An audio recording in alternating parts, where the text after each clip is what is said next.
Okay. Go a little bit up. I guess can just ship files. What was it? Downloads.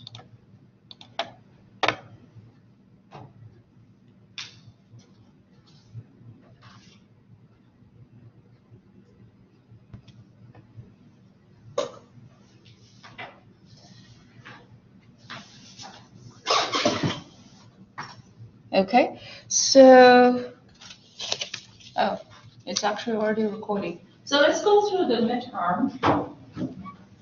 I think most of you did very well. Few of you stumbled. Try to come back because I think you have plenty of chances later on this semester that you can boost your scores. So if you stumble on the first exam, don't worry too much. It's not the end of the semester yet.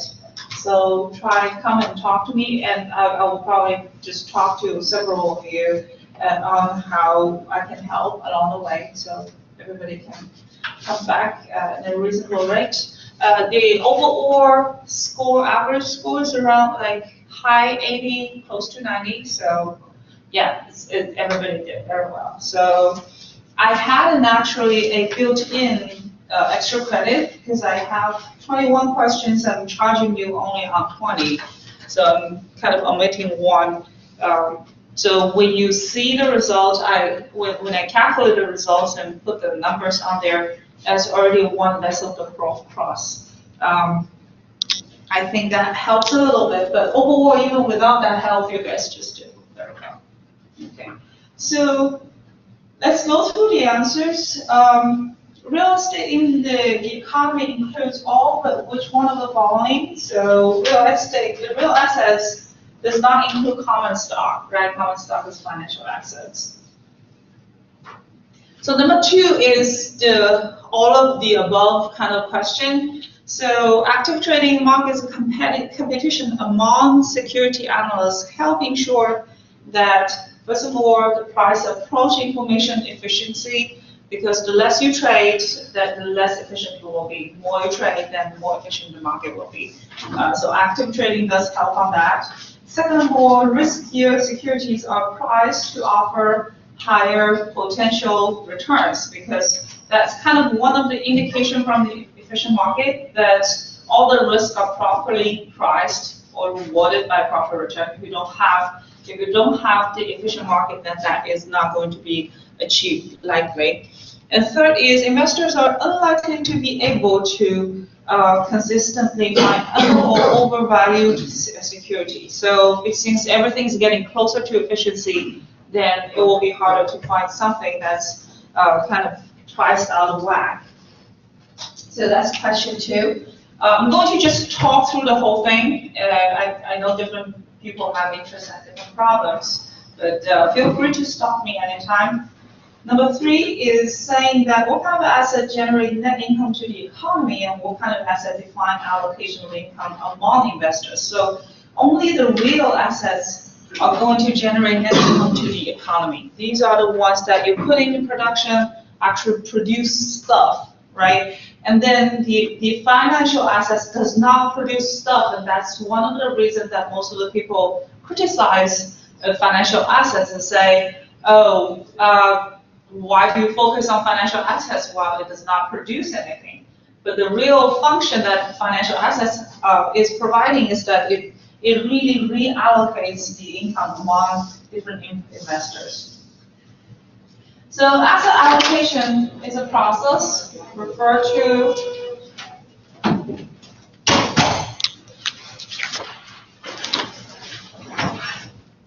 as the allocation of the investment portfolio across the broad asset classes. So asset allocation in this sense is across the board of different groups or different asset classes. And we're not that far as selecting the securities yet.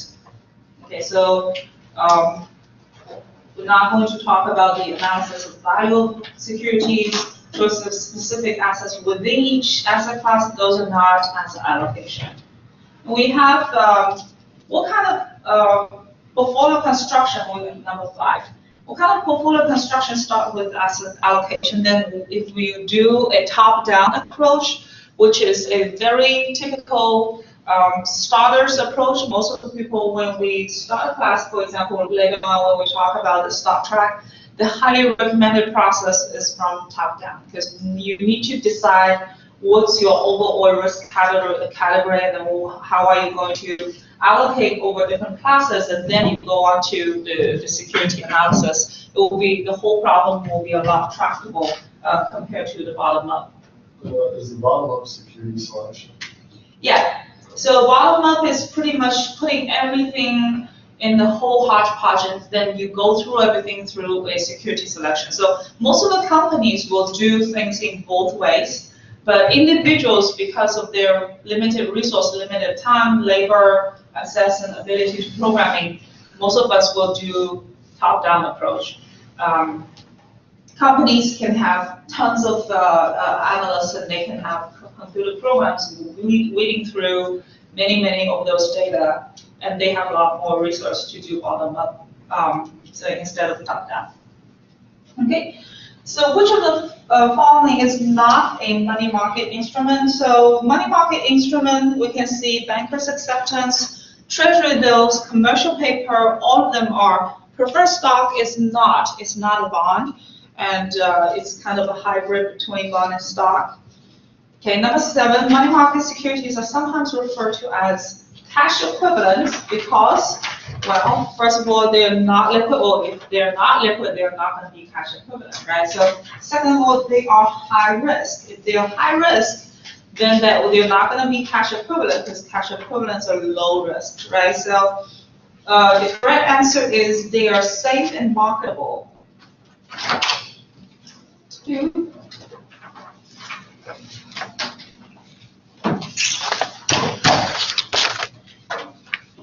And you are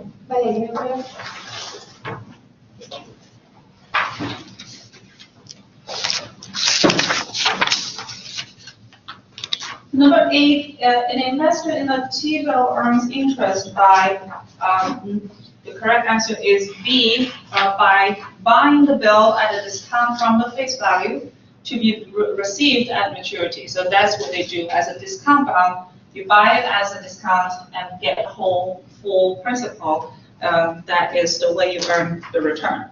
Number 9, deposits of commercial banks at Federal Reserve are called federal funds, Fed fund, and the rate that you borrow against that is the Fed fund rate.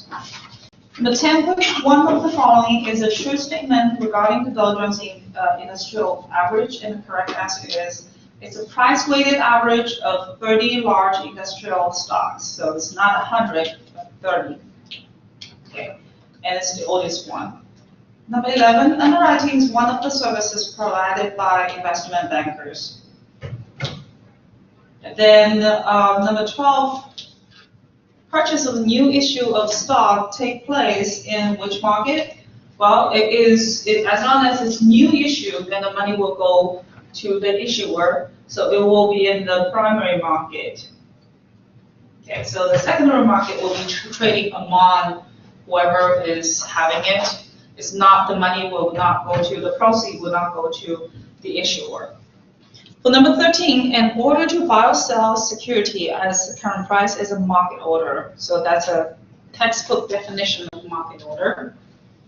In number 14, if an investor places a limit order, actually a stop loss order, the stock will be sold if its price falls to the stipulated level. If an investor places a stop buy order, the stock will be bought if its price runs above the stipulated level. So that's the definition of the stop loss and the stop buy.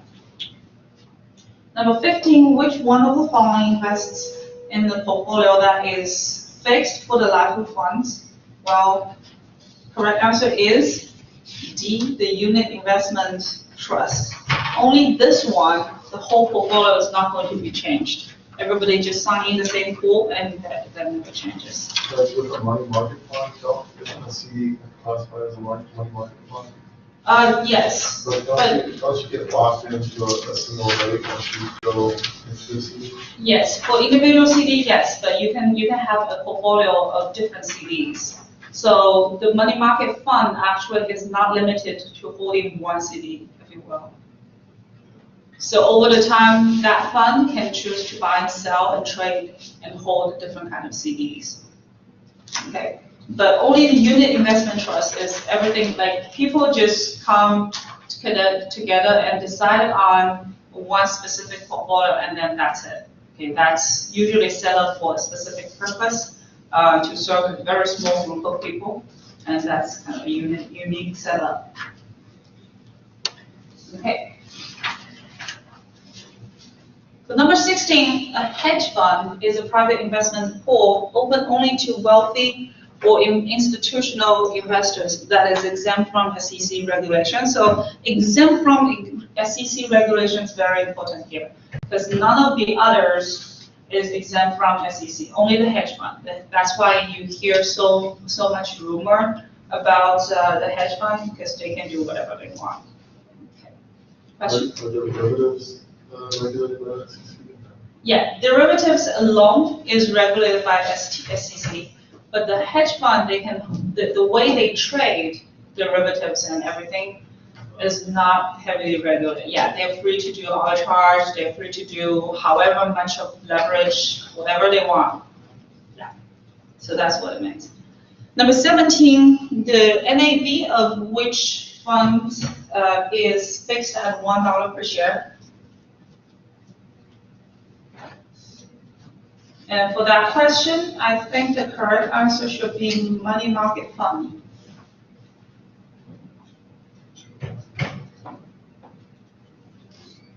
Should I have the correct answer wrong? Anybody got? It's C. Huh? It's C. It should be C, right? Yeah. Yes. Okay, so I have it wrong in my bracket here. So you guys who answered C got the correct point, right? Okay, good. What did you have about Right, so fixed income fund and the money market funds are different. Fixed income fund, they can invest in whatever kind of bonds, and they can use leverage, so their return will be in terms of yield. Money market fund is specific for money market, which is short term, and these specific kinds that is highly like cash equivalent kind of securities, and the money market funds is fixed at $1 per share. So I think that one is, in my opinion, I chose it as a corner question to see like how detailed you were really going through the materials. So some of the questions I think you definitely have to know. This is not one of it. Okay, I think this is a little bit on the kind of detail side. I only put in like 2 or 3 this kind of questions in there. So 18, mutual funds provide the following for their shareholders. A, record keeping and administration, definitely not. Oh yeah, so definitely yes, and then, sorry. And then C is diversification, definitely yes. And then D, professional management is definitely yes. So all of these options. Number 19, NAV is defined as the market value of asset minus liabilities divided by shares outstanding. So be very careful that it is not the book value minus liability. It's the market value minus liability. Okay. Number 20, a fund that invests in securities worldwide, including the United States, is called a global fund. And what's the difference between that and international fund? International fund doesn't include your domestic. Exactly, international fund does not include the United States. So number 21, open-end funds stand ready to redeem or issue shares at their NAV, okay, and they are the only one, whereas index does not, hedge fund does not, closed-end fund does not. So all of these are kind of closed pool questions. What is an open-end fund? Yeah, so for an open-end fund, after the fund starts, everybody can still put money in, and then everybody can still redeem the fund out. Does that make sense? So it's just a tradable fund. Right? What are you saying? You don't trade. You go, okay, so if you have an old closed-end fund, you have one share of the fund that you trade. You go about and sell it to me, sell it to her, whoever you want to sell it to, okay? So, but if you have an open-end fund and you want your money back, you have to go to the fund. You don't buy it from anybody else, you don't sell it to anybody else, you go back to the fund manager and say, I need my money back. So, what's an example of Lots of mutual funds. Just mutual funds? A lot of them, yes, yes. The mutual fund has a bigger chunk of it open end and some big chunk of it closed end. I'm gonna have to look that up. You're not very, I'm still not. not very convinced on that, huh? So think about if you're gonna build a fund and then you say, okay, I've proved that because of my model, I'm the next Warren Buffett, okay? And all my friends, they come to me and they're like, oh, Yin, Dr. Chen, you're so good. Let's invest in our retirement money on in your fund, okay? So that's when I can make a decision and say, do I want it to be closed-end or open-end? Of course, I'll be subject to all sorts of regulations, but the gist is that if I decide it is closed-end, then everybody put the money in, I have a grace period, say the first 12 months. Then after 12 months, everything's closed down. And then I'm going to divide it into, say, 1 million shares. Everybody is going to be having this amount of shares. And after that, that pool is not going to change. So if somebody else wants to invest in this pool, they will have to buy it from some of these original holders. Does that make sense? Yeah. Right, so if I have an open-end fund, then people can still come and invest money in me. It's always open. It's always open. So why would anyone invest in a closed fund? Why would they want to invest in a closed-end fund? You put the money in and think about it as like a share of the money, share of the equity that you bought. Right. You can trade it, you can sell it at a higher price. It's just like why you want to buy a stock. Does that make sense? But I'm saying, like an open-end fund, you can always liquid, you can get your money out pretty Yeah. quickly. But a closed-end fund, Closed-end fund, you can also liquidate it. You can sell it to somebody else. but you would have to share it, or you would have to sell it at a price. You would have to sell the product. You wouldn't actually have to just physically pull your money out of it.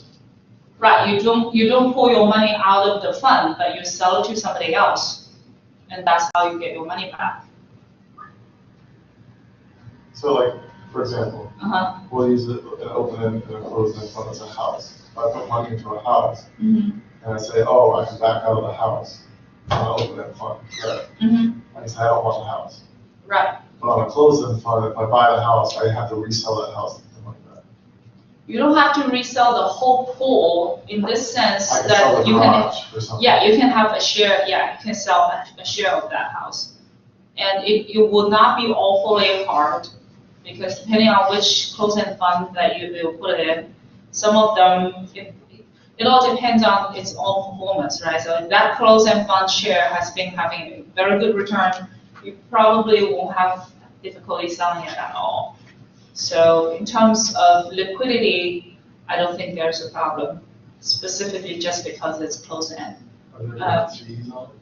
Yeah, there will be different fees on it. That's why a lot of open-end fund, when we talk about the front loading, back loading, and the back loading, especially for open-end fund, they oftentimes have an exit period and say, okay, so if you exit in the first year, you're going to have a penalty, back-end loading. If you like exit after so many years, your back-end loading will be lower, things like that. Yeah, because they don't want your money to just really go away. I get it. Okay. Nice. And so that will, oh yeah, sorry.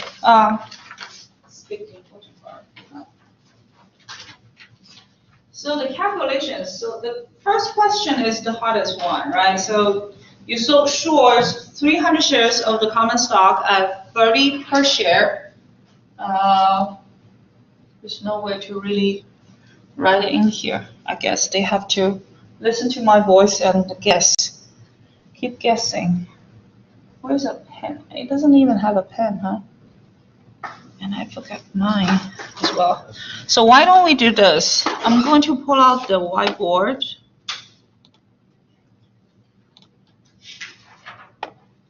Okay. And then I'm gonna try to make it a little bigger. Okay. So you sold short 300 shares of common stock at $30 per share. The initial margin is 50%, and you must put up how much? Well, the proceeds definitely have to be all there. So this $9,000 have to be in there. An additional 50% of the $9,000, which is $4,500, on top of the $9,000 should be in there. So in your margin account, there should be 1,350 in there. Okay. Now the question is a little bit dubious in terms of you put up this much, and does it really mean that the additional margin that you put in there, which is 4,500, or is it really the whole amount that it's referring to? That's why I graded both of it correct. As long as you show the process, that you show you understand what it means, I give you full credits on this one. Then when the stock price drops to 26 per share, what's the remaining margin in the account? So now this one, this is your margin, right? So again, there are two different ways of looking at it, depending on whether you're counting this 9,000 or not. But if you have the stock price drop to 26, then that should be good for you or bad for you. Is that going to be good for your short position, right? So your short position, since you have a short position, anytime the price drops, then you're going to have a gain. So your gain is going to be how much? $30 minus 26, that difference, multiplied by 30. So it's what? 120? Oh, 300 shares, sorry. So, yeah, 1,200. Okay, so this is the amount of your gain, and your gain will be reflected in your margin. So, in a sense that your margin is either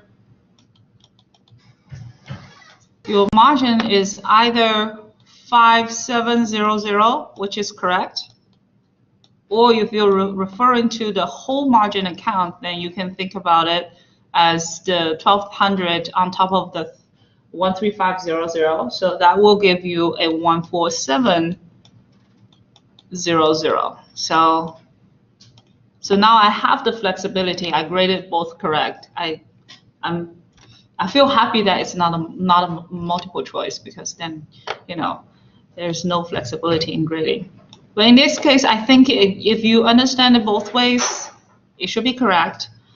And then the third question is really the hard question. I corrected it as into the percentage gain, right? So it shouldn't be a percentage loss.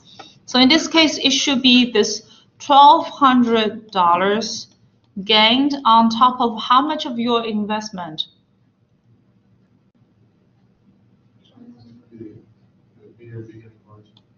It would be the original 4,500 that you put in. That's your money out of your pocket, right? So $9,000 was just the proceed borrowed from somebody else and put in there automatically. So your percentage gain should really be 1,200 divided by this 4,500. So that should be how much? 4 divided by 15, right?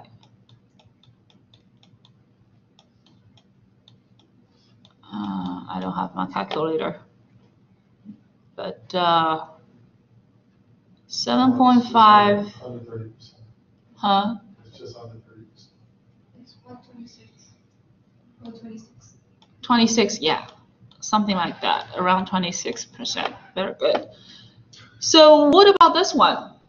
This one should give you similar answer. Okay, some of you kind of feel like, oh, if it works on this one, then why doesn't it work on this one? Because if you count in 9,000 on one side, I mean, if you count in 9,000 on above, you should count in 9,000 on below, right? Then things just don't match. Okay, the truth is, in this case, you should really not count in the 9,000 at all because the 9,000 is not your out-of-pocket investment. So you should be really looking at the whole thing as from the investor's point of view, say how much out-of-pocket you have and how much of the gain eventually you have. Any question on this?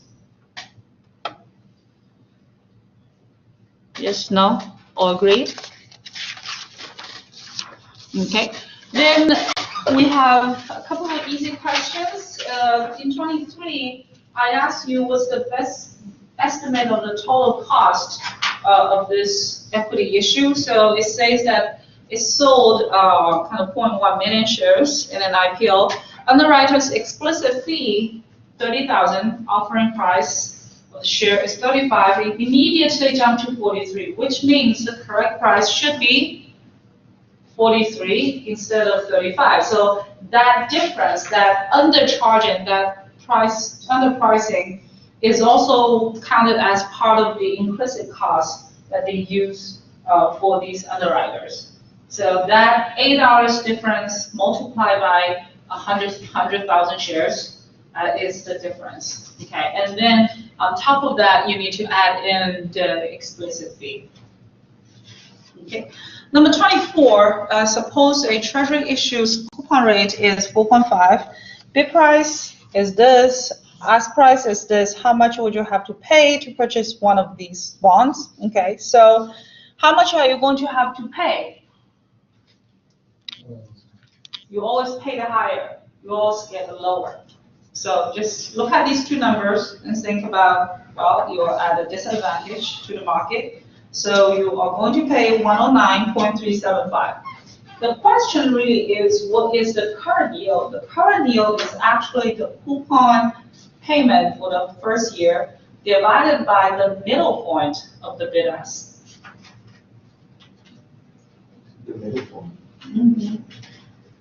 I think Jason was saying, having that question when you were talking about the homework, right? Remember, before the test? Oh, yeah. Right, so I did not, I was kind of benign on grading because I recall that you guys had problem before. You guys say, well, yeah, you also had the same problem when you were doing homework. You were like, I have the problem, the homework does not seem to be corrected, right? So I just do not really count all the points off because I don't know. I think I mentioned it somewhere in the slides, but maybe I didn't. So I want you to take the chance to correct it right here. So if the current yield on the denominator, you really should be dividing it by the average of the bid and ask price. Yeah, so anytime you have a bid and have an ask, the market convention to counting the market price quote. So if you ignore the market price and ask an average person, say, what is the stock price of Apple today? That guy is going to give you one number. It's not going to be a bid price and an ask price. And in fact, anytime you are going to actually buy or sell it, you're going to buy or sell at either the bid or the ask price. So the market quote is always the middle point of these two prices. So that's just the market convention. Sorry about that. It must be the first time I teach this. And So when you do the average like that and that price is constantly fluctuating when the market's open, is that the average rate? yeah, so the quote, the market quote, anytime you see just one price, that's always the middle point of the bid and ask. I never do that. Yeah, so it's just. I thought I was always getting screwed somehow. When the price showed up what I paid for it. Oh, you always want to pay a little bit different. Yeah, They're different. yeah, because that's the bid-ask spread. Yeah. Because I just took it for granted, kind of. I just took it as market price, if that's what I'm paying. That makes sense. Yep. So that's why oftentimes when people talk about liquidity cost, when the liquidity dry up and the bid-ask spread goes bigger, then all these traders they will have a disadvantage. Okay. Last question talk about the muni. Carries a coupon of 5.75. It's trading at par. What will be the equivalent taxable yield of this bond to a taxable payer in 38% tax bracket? Then that one is just a direct application of the formula. I think most of you did correctly. So, any other questions on this?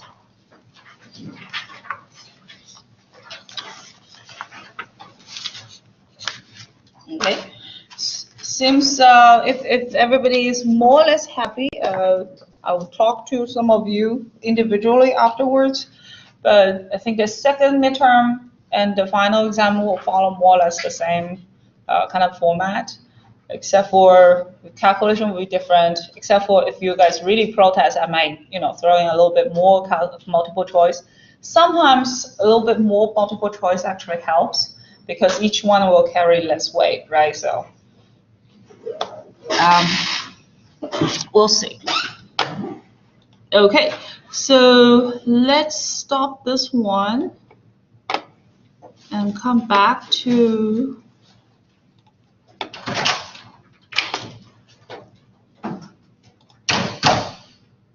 cannot stand it anymore, huh? Are we giving this back to you? Yes, you are.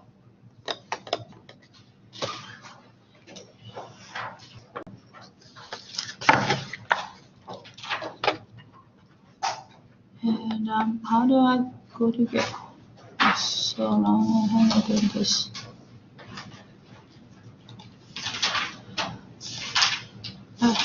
There.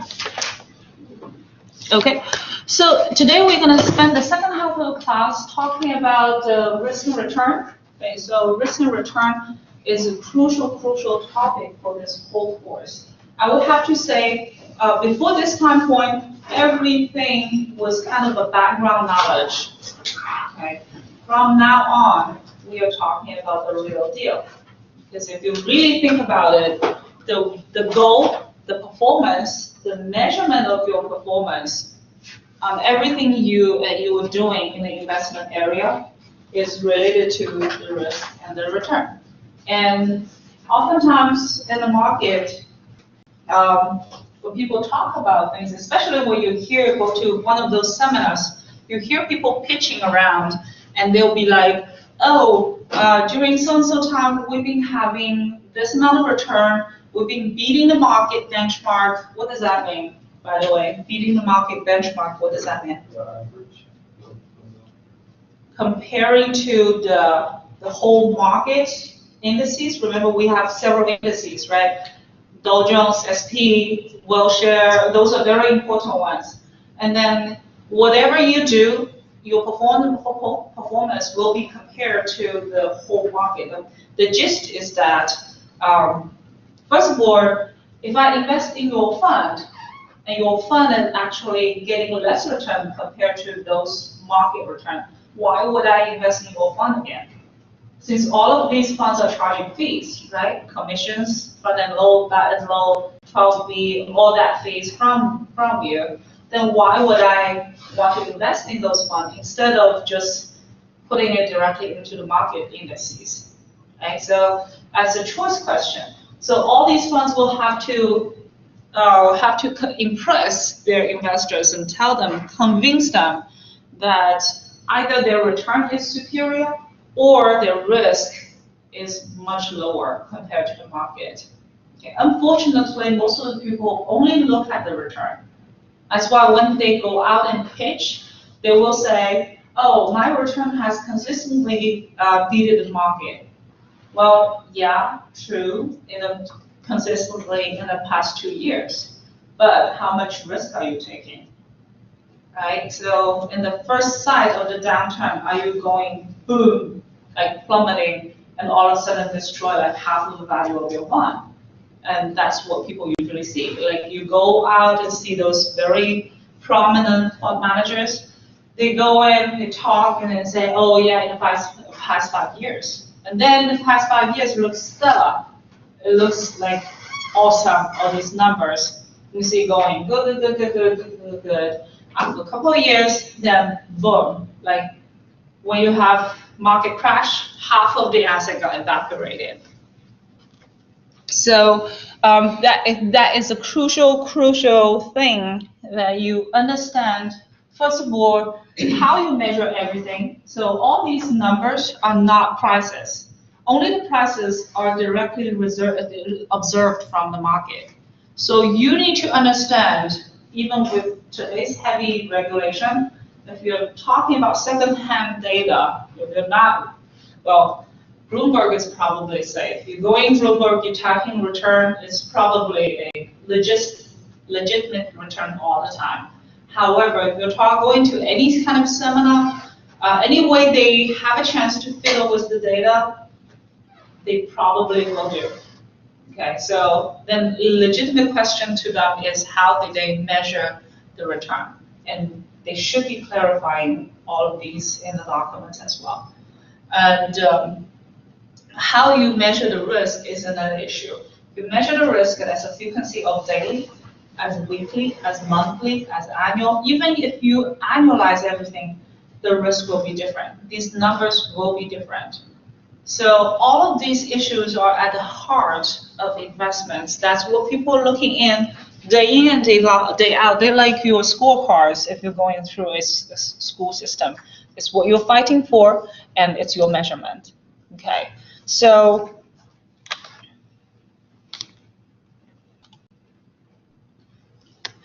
the first return measure is the holding period return. Mind you, these are kind of a little bit boring because they look so simple.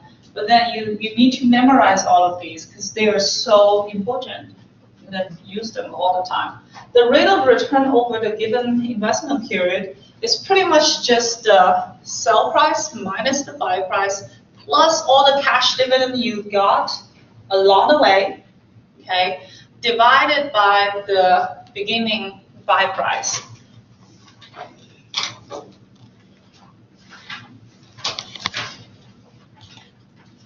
Okay, so for example, what is the HPR holding period return for a share of stock that was purchased for $25, sold for $27, and distributed $1.25 in dividends? Okay, so the holding period return is then the selling price 27 minus the buying price 25 plus the dividend that you get. Okay, take that whole sum, divide it by 25, the beginning price. So that's the ending result. It should be 13%. Any question on this? Okay, so that part is easy.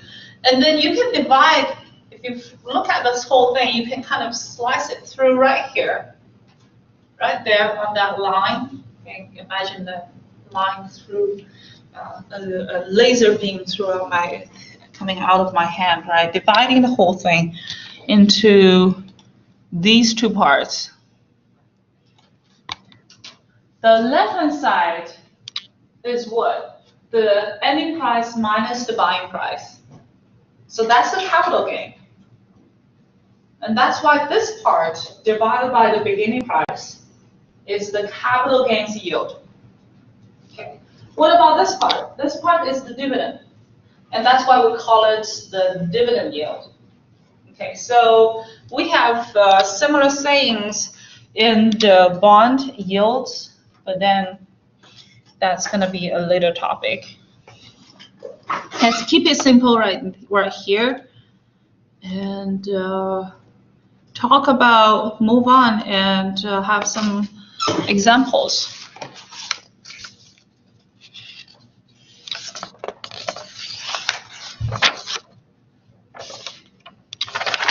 Okay, suppose, I don't have.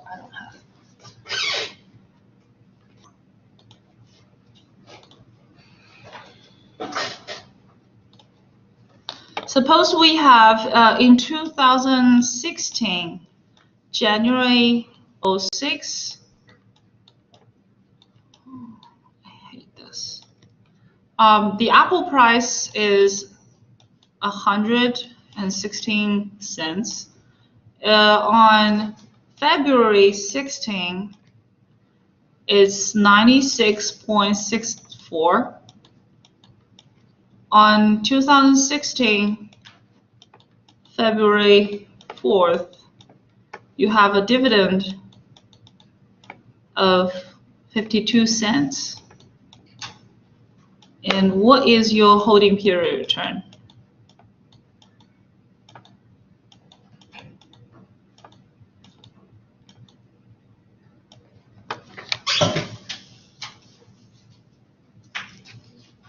Can you calculate that? You can work in groups.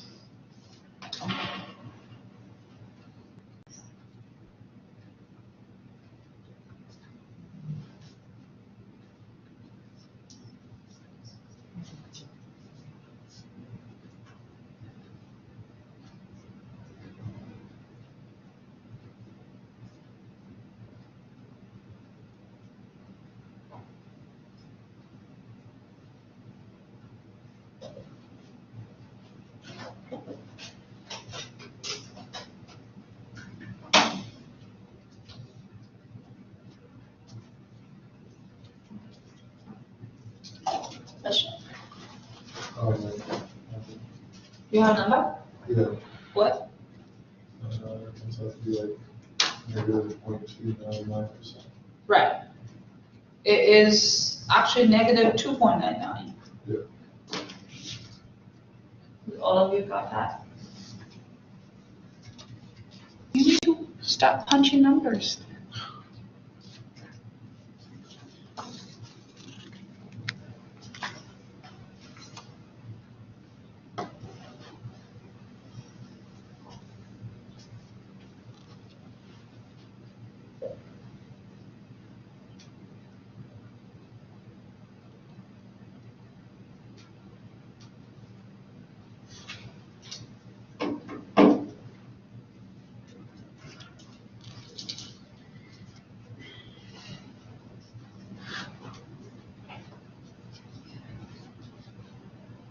Everybody got the same number?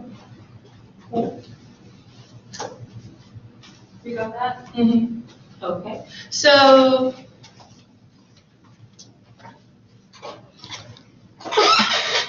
the holding period return is the basic measure. Why is that? Because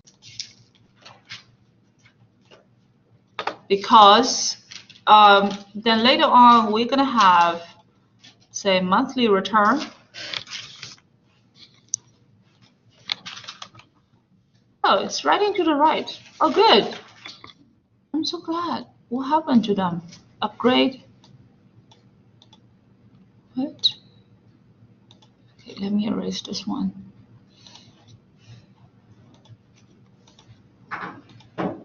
So later on, you're gonna have monthly return, like daily returns, and then say annual returns.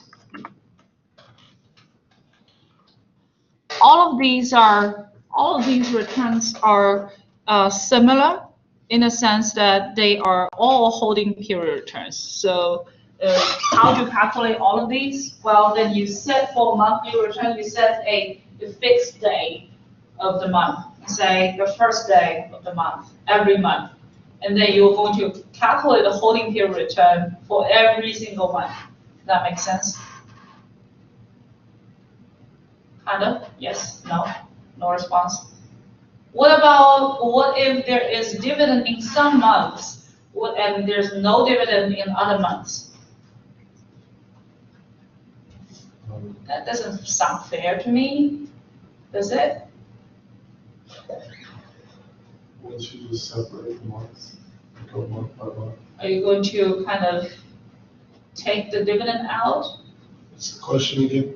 My question is, remember, if we were talking about monthly return, right, then in some months, there will be dividends. Some months, there will not be dividends. Then wouldn't that be messing the data up? Do you add up all the dividends for 1 year and divide by 12? Huh? Do you add up all the dividends for 1 year and divide by 12? That's a good idea. No, why would it, I'm sorry, that just doesn't make any sense. Why would it mess the data up? You want a clear reflection of what's going in and what's coming out, so you want to reflect when you're being paid, and I don't understand. Yeah, so basically, my question is saying that, well, say in January, you got paid the dividend, right? Okay. And then February, March, you don't have the dividend. Right. And then in April, you have the dividend again, and you go on for the rest of the year without dividend. I mean, What's the reason for not being paid the dividend? Is it because the investment isn't returning? no, that company just decided not to pay the dividend for the rest of the year. Oh, The dividend is not required. It's not required to be regular either. But most of the time, they try to be regular, but yeah, and then going just off of dividends would give an inaccurate picture of the rate of return. Because you might be paid the dividend later, it doesn't necessarily reflect the capital gains of the investment. I think you're on the right track, but I don't quite understand your answer. Okay, the short answer is no. Using it just based on dividends can't distort the accuracy of the Why? Because you don't necessarily, a dividend is not necessarily a reflection upon the investment. It's just something that you may or may not get depending upon the particular company. I've been paid 100% dividends how from they got companies that. that aren't necessarily making a profit in that particular quarter. And I've had the reverse happen too. I think one thing you got right is dividend is one way of compensation. Capital gain is another way of compensation, right? So most likely, most of the time, think about it this way. If you got paid a dividend, it's like part of the pie that's originally in the company that's now given to you in your pocket. Okay, so the difference is just that a part of your equity is turned into cash. Your actual value is not really changed. Does that make sense? Yes. So really, the part of the monthly gain, you should include the dividend in there. And if there's no dividend, then the gain in that month will be just the capital gain. It's just a matter of different form. So you should always add them up. The fact that sometimes they have dividend, sometimes they don't have dividend, really doesn't matter. It's the real value of the equity or the real value of that stock really doesn't matter. Okay, so remember that, because it's just so easy. If you start any project, you go into Bloomberg, you start to pull out returns. If you start pulling out any kind of return online, you're going to see a return without the dividends. Okay, and that's where you are going to be very, very careful, because you could wind up measuring the wrong thing. Okay, if you throw away the dividend altogether. And if you have a reason to throw away the dividend altogether, then always note it in your paper and take a note for yourself and say, because so-and-so, I did not count in the dividend in this return. Okay, so that is the holding period return. And people ask me, what is the daily return? What is the difference? It's the same calculation, except for now, instead of an arbitrary holding period, you are fixing the time period to every single month, like, or every single week, or every day, day-to-day return. Okay, so on and so forth.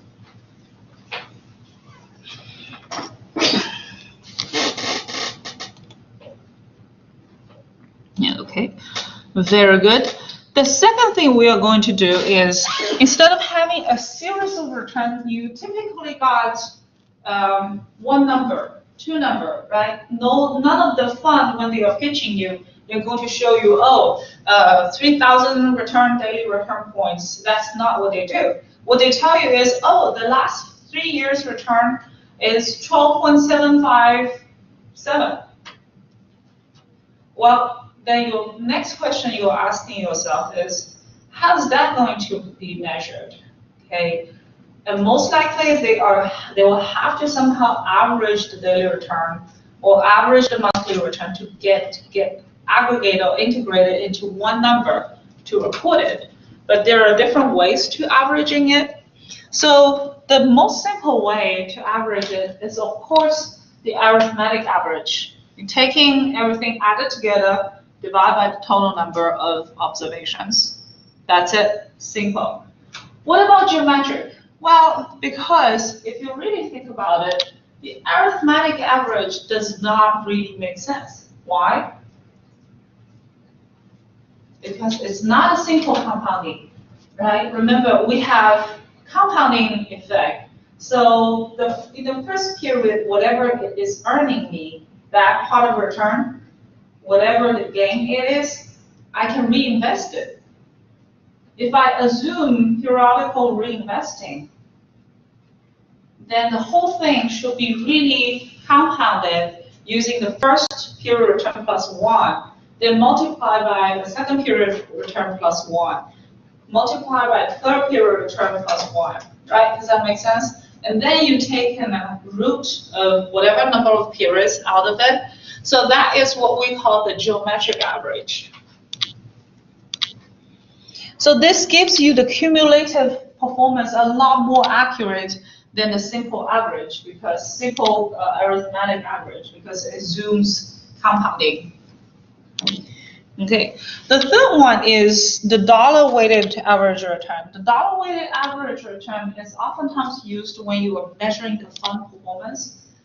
When you think about, for example, open-end fund, you can get money out of it, you can put money into it, then you are looking at all the cash that you're putting in there and all the cash you're taking out. Think about it as if it were an investment project, like a project that you have in a corporation.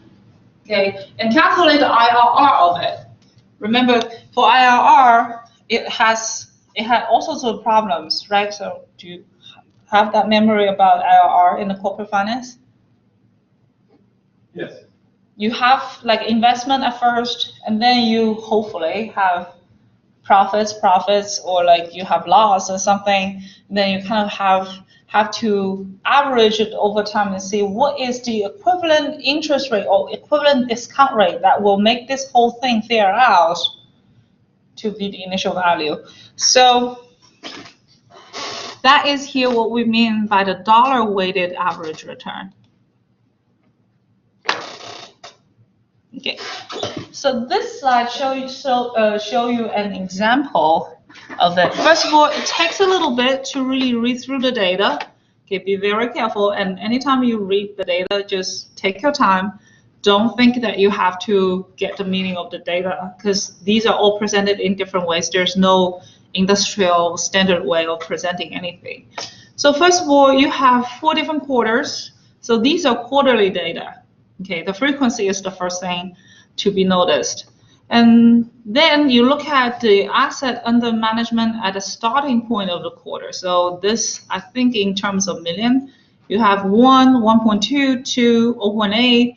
And if you are taking this minus this to get a holding period return, then you're wrong, because this is an open-end mutual fund. This is an open-end fund, and then you will have to count in what? The net inflow in there. So, can I change the color? You have to count in how much money people keep putting in there, or how much money people have withdrawn out of this fund right here. So how does it really work? Let's just ignore this second row at first, then start with 1, okay? And then at the end of the period, that 1 has grown into the 1.1 in here. Okay, on top of that, you have a net inflow of 0.1 million. So then the ending result is 1.2. Now we're gonna put this 1.2 on the top of the second quarter, right here. Okay, from the second quarter at the beginning, you have 1.2, and it has grown to 1.5, add in another 0.5 here, and then you get an ending result of 2, and so on and so forth. Okay? Can you, for yourself, your deskmate, classmate, have a little discussion, verify all these holding period returns? This, recalculate these, and just to verify that these are the true holding period returns. Can you do that?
Are you getting it?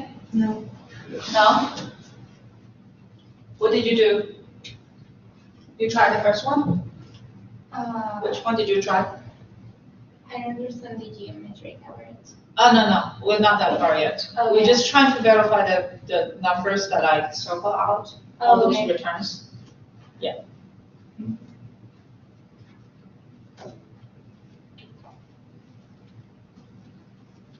Did you get that? It's 10%, 25%, negative 20%. Did you get that? Yes. I want you to calculate it to avoid later some mistakes later on. Okay, it's good to go through the correct route once, at least. So the next time you see this, you come to this joint, you'll be like, okay, I know where to go. So how do you calculate that? Using the formula under the arithmetic average. So No, the no, sum, we're not that far yet. 1.1 divided by 1, or minus 1 over 1.1, 1.5 minus 1.2. Yeah, so the first one is kind of easy. This one is like a no-brainer. The only thing is try not to use this number, okay? So this number is an arbitrary number. It's really because at the end of the fund, at the end of the period, somebody just put money in there. So don't use that number. Instead, use 1.1 minus 1, okay, these two. Take the difference, divide by the 1, okay? And that is going to give you the 10%.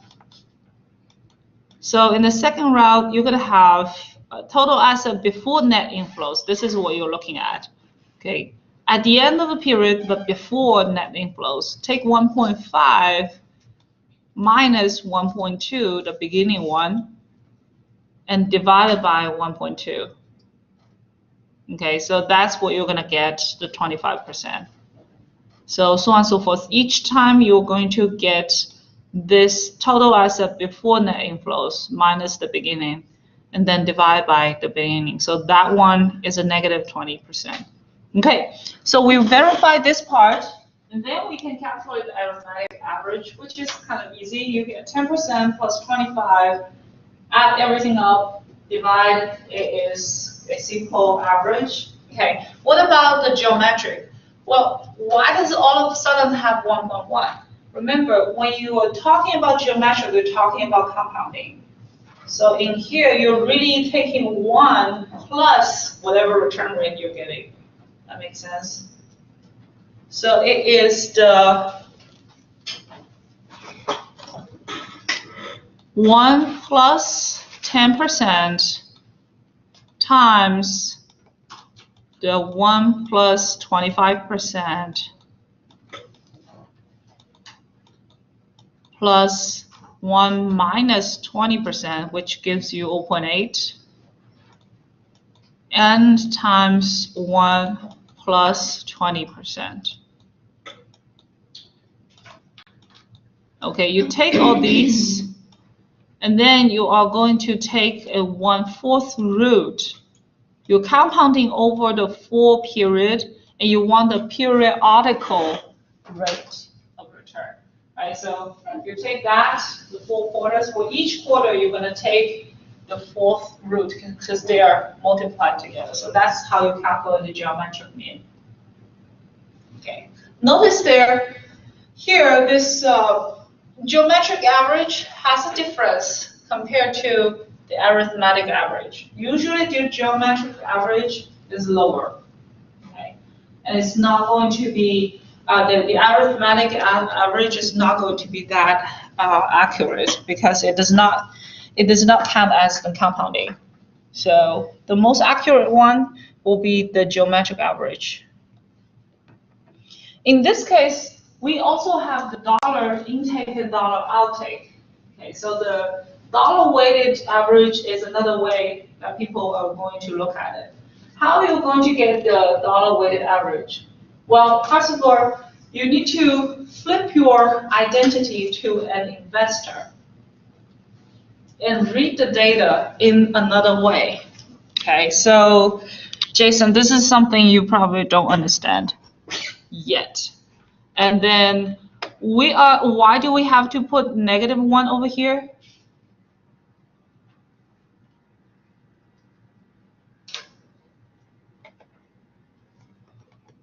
Because anytime you put in an IRR, just think about an analogy of all those projects that you get in the corporate finance.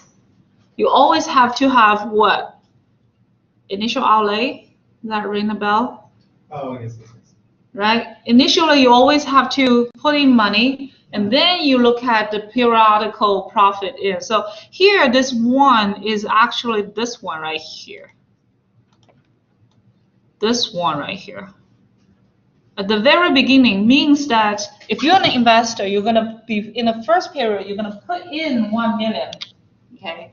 And then later on, when are you going to get your money back? Well, in the first period, you are putting in another 0.1 million.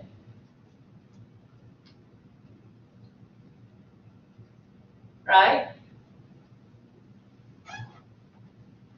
I think this should be 0.1. I think it's a typo. This should be 0.1 here.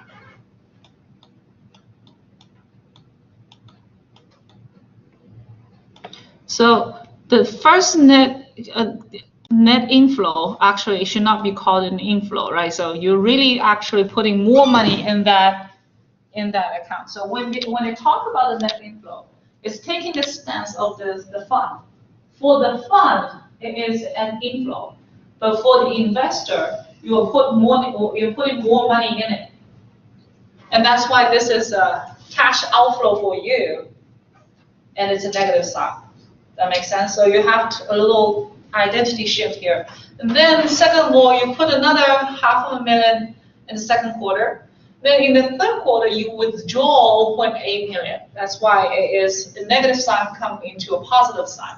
In the last period, however, we are not going to take that 0.6 here, because that's the ending period. And I don't care after all these performances. I'm going to measure the performance only until before I put in additional money in there. Does that make sense? So if I'm going to end the measurement at quarter 4, I'm going to end the measurement before I put additional money in it. Because I'm not going to measure how much money I put in there. It's my money. Doesn't really matter. I want to measure this fund's performance.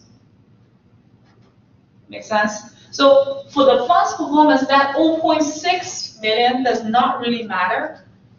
That's why you have to stop at 0.96. And so in the last period, whatever the previous activity you have wound up having resulted in an ending balance of this 0.96 million. That's why you want to put it as the last period. income. So suppose you're gonna finish in the fourth quarter, 0.96 is what you're gonna get for everything you have invested and taken out in the previous balance. Okay, so you put that in the IRR function, in the calculator, and you try to solve for the discounting rate IRR that's going to make the whole thing equal, which means that this IRR as a discount rate will discount all these profits and loss to be equal to your initial investment. That makes sense. So all these profit and loss discounted at IRR will sum up to be your initial investment. And that's where you get the IRR is only 3.38. As you can see, all of these measurements, they are all logical, they are all seen all the time, and yet their numbers are so different. Okay, so it's crucial that you dig into those numbers and find out exactly what they are. Okay, any questions?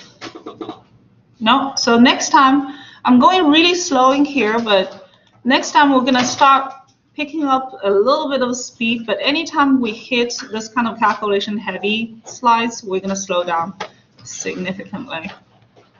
Okay, and I'm going to stop recording.